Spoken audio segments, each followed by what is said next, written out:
আসসালামু আলাইকুম। প্যারেন্টিং পুরো বাংলাদেশে আপনাদের সবাইকে স্বাগতম।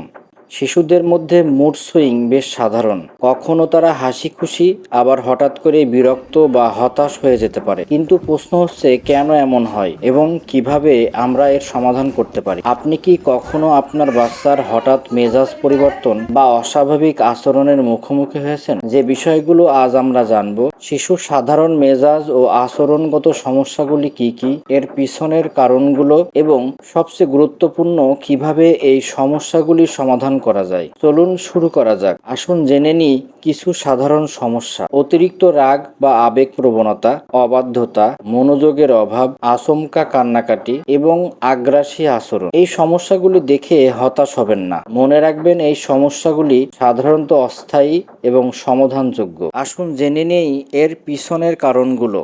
শিশুদের মস্তিষ্ক দ্রুত বিকশিত হয়, যা তাদের আবেগ নিয়ন্ত্রণে সমস্যা সৃষ্টি করতে পারে। পরিবারের অশান্তি, পড়াশোনার চাপ বা নতুন পরিস্থিতির কারণে সমস্যা সৃষ্টি হতে পারে। অনেক সময় শারীরিক অসুস্থতাও আচরণগত পরিবর্তন আনতে পারে। কখনো কখনো বাচ্চারা নেতিবাচক আচরণের মাধ্যমে মনোযোগ পেতে চায়। এছাড়া আজকাল শিশুরা মোবাইল ফোনে সময় কাটায়, যা তাদের মুড এবং আচরণে প্রভাব ফেলে। এবার আসুন জেনে নিই কিছু কার্যকর সমাধান। ধৈর্য ধরুন। মনে রাখবেন আপনার বাচ্চা শিখছে।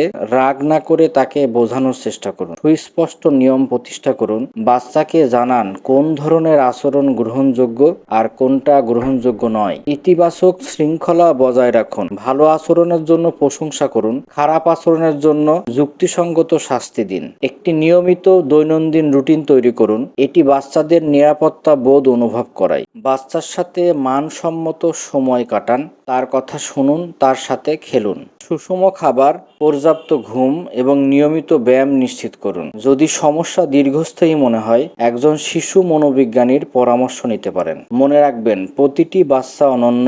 যা একজনের জন্য কাজ করে তা অন্যজনের জন্য নাও করতে পারে। তাই নিজের বাচ্চাকে ভালো করে বোঝার চেষ্টা করুন এবং সে অনুযায়ী সিদ্ধান্ত নিন। আশা করি এই ভিডিওটি আপনাদের সাহায্য করবে। যদি আপনারা এ ধরনের আরও ভিডিও দেখতে চান, তাহলে উৎসাহিত করতে আমাদের চ্যানেলটি সাবস্ক্রাইব করুন এবং বেল আইকনে ক্লিক করুন।